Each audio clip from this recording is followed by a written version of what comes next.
आणि त्या मध्यवर्तीच्या माध्यमात त्याला एकट्यालाच परवाना मिळायचा.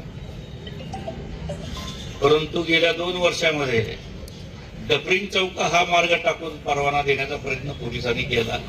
कुणाच्या सांगण्यावरनं केला हा संशय होता. पोलीस खात्याशी आमची चर्चा झाली.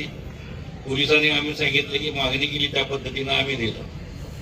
तुम्हाला काय करायचं असेल तर तुम्ही कोर्टात जावा. इथपर्यंत पोलीस खात्याशी झाली चर्चा.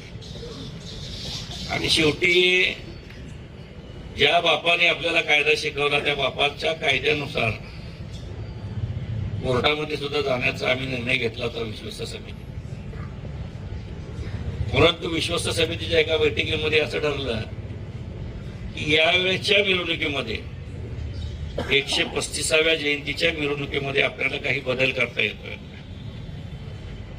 विश्वस्त समितीच्या गेल्या 10 दिवसामध्ये 2 बैठका झाल्या आणि या बैठकीमध्ये विश्वस्त समिती आणि उत्सव समितीचे प्रमुख पदाधिकाऱ्यांनी निर्णय घेतला. 14 तारखेला येणारा जो मंगळवार आहे त्या दिवशी डॉक्टर बाबासाहेब आंबेडकरांच्या प्रतिमेची प्रतिष्ठापना झाल्यानंतर 19 ला रविवार येतोय. त्याऐवजी पूर्वीच्या पद्धतीनं 10 दिवसाचा सप्ताह असायचा, वार टू वार. असाही आपण प्रयोग करूया. म्हणजे ही चाललेली जी वळवळ आहे हे थांबण्यासाठी पोलीस प्रशासनाला भाग घेणार नाही.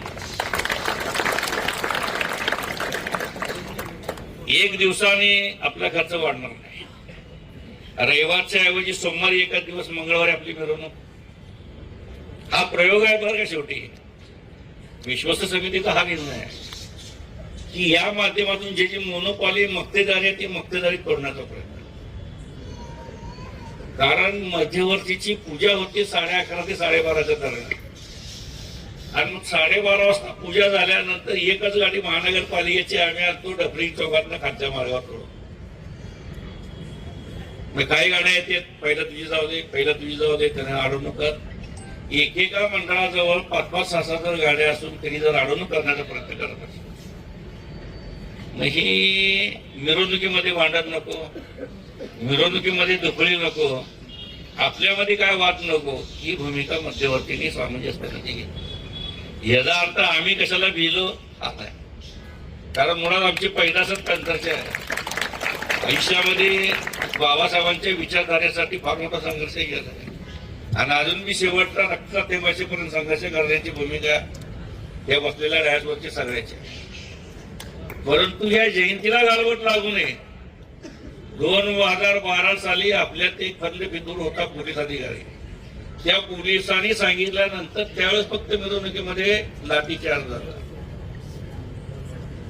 अजून तुम्हाला माहिती नाही काय झाला इतिहासात. त्यावेळेचे पोलीस कमिशनर हे बौद्ध समाजाचेच होते. अजूनही त्याची पेन्शन मिळाली नाही तुमच्या माहितीसाठी सांग. म्हणजे 12 ते 26 या सगळ्या म्हणजे आमच्यामध्ये बी काय तर असल्याशिवाय आम्ही करत नाही ना. आणि म्हणून आम्ही सांगतोय अगदी की बाबा शेवटी मिरवणूक करणारे जे मंडळ आहेत त्या मंडळाला संरक्षण देणं, त्यांच्या सोबत राहणं हे मध्यवर्ती.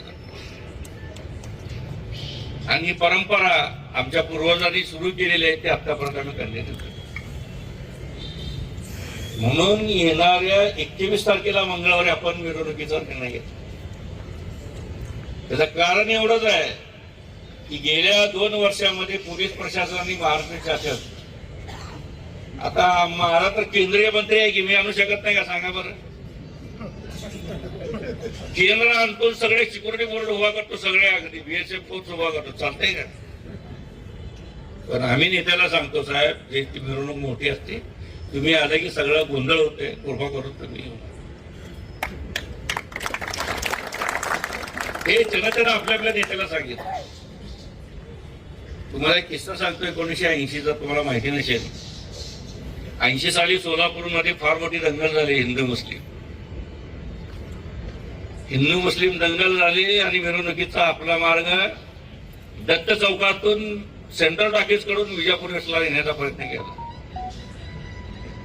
1980 साली मोहन पाटील जिल्हाधिकारी, त्यावेळेस आयुक्तालय नव्हतं, राम गावंडे नावाचा SP होते त्या काळात. राम गावडे पोलीस प्रमुख होते आणि आमचा मार्ग बदलला. त्यावेळेस पारंपरिक मार्गावर मिरवणूक नेतो म्हणून रामदास आठवले सर्वात पहिलं पुढवले. तुमच्या माहितीसाठी आम्ही सर्व पॅन्थरवाल्यांनी साहेबाला विनंती केली, साहेब शेवटी आम्हाला सोलापुरात राहतात, प्रशासनाचं आम्ही ऐकतो. त्यांनी दिले तर ठीक आहे, त्या मार्गाने 1 वर्ष जाऊन बघूया का होते ती. आठवले साहेबांनी आमचं ऐकलं, साहेबांना तिथूनच आम्ही पाठवलं. आणि ज्यावेळेस मिरवणूक विजापूर मध्ये आले तर बांधवांना तुम्हाला सांगतो, मुस्लिम बांधवांनी त्या मिरवणुकीचं एवढं मोठं स्वागत केलं, प्रचंड प्रमाणामध्ये स्वागत केलं. मिरवणुकीत आलेल्या सर्वांना सर्वात दिलं, फळं दिले, सगळे दिले. आणि प्रशासनाला वाटलं याच्या आईला हित काय तर होईल, पण ह्या दोन्ही मिळून एकत्र झाले. त्यामुळे पुढच्या वर्षी आपल्याला 81 साली आहे ते मार्ग त्यांनी. आणि आता नवी पेठ हे बंद करायचं या ठिकाणच्या जातीयवादी काही आमदाराचं स्वप्न होतं पूर्वीपासून. आंबेडकर जयंती नवी पेठला येऊच नाही आणि म्हणून हा सगळा खटाटोप होता. आपल्याला काय भांडवळाला हाताशी धरले, काही मदत केली आणि मग हा प्रकार सुरू झाला. या खोलामध्ये जायचं नाही, सगळं आम्हाला बी करता येते. प्रशासन, शासन, शेवटी रस्त्यावरची लढाई आम्ही लढणारे कार्यकर्ते. आणि बाबासाहेबांच्या मिरवणुकीसाठी 78चा किस्सा तुम्हाला सांगतो. 78 अशी दंगल झाली भारतीय पॅन्थरची.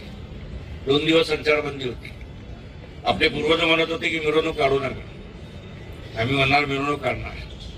भारतीय दलित पॅन्थरनं प्रत्येक कडकमध्ये दगड घालून मिरवणुका काढतो त्या काळात. हा इतिहास आहे. सांगण्याचं तात्पर्य ही कुणाच्या हितासाठी ही मिरवणूक नाही, जयंती नाही. बाबासाहेबांनी जी शिकवण दिली, जे विचार दिले, ते विचाराचं आचरण करण्यासाठी हे जयंतीचा उत्सव आपण करतोय. आणि दरवर्षी हे उत्सव मोठ्या प्रमाणात होत चाललाय. हे कशात आहे? बाबासाहेब स्वतः म्हणायचे, जिवंत बाबासाहेबापेक्षा मेलेले बाबासाहेब तुम्हाला कुणाला परवडणार. आणि आज हीच भूमिका देश नव जग करते. आज जगाच्या प्रत्येक राष्ट्रामध्ये बाबासाहेबांचा पुतळा उभारतोय. हे कशाचा उद्योग आहे? या बाबासाहेबांनी या देशाचं संविधान लिहिलं, सर्व जाती धर्माच्या लोकांना एकत्र करून तुम्ही भूमिका घेतली. त्या बाबासाहेबांच्या जयंतीसाठी मी जर स्वतः स्वार्थ बघत असेल तर मला बी समाजाने बरोबर जागा दाखवायला पाहिजे. आणि अशा लोकांना जागा दाखवण्यासाठीच मंगळवारचा हा निर्णय आम्ही घेतला. आणि मग बघू मंगळवारी कोण येते कोण नाही येते. मंगळवारचा निर्णय घेतो म्हणजे आम्ही विश्वस्त समिती शहरातील जयंती उत्सव साजरा करणाऱ्या प्रत्येक मंडळाला आम्ही भेटणार. मंगळवारी मिरवणूक आहे, मिरवणुकीला मंगळवारी याच. आला वेलन गुड नाही आला घरी बसेल. शेवटी समाजात दलित लोक मग तुला वर्गात लोक तू का जयंती काढला ना, तुम्ही गल्ली बघून घ्या. मग तिथे बी डवसाचं काम आमच्या जवळ आहे, कुणाला कुणाच्या अंगावर सोडायचं ही बी कला अवगत आहे. शहरामध्ये 60 वस्त्या येते, कोण कुठं काय करते सगळं आम्हाला माहिती आहे. त्याच्यामुळे मी कार्यकर्त्याला विनंती करेन की मंगळवारचा यावेळेचा निर्णय आपण सर्वांनी मान्य करूया आणि प्रशासनाला आणि पोलिसांना दाखवून देऊ शेवटी मध्यवर्ती करू.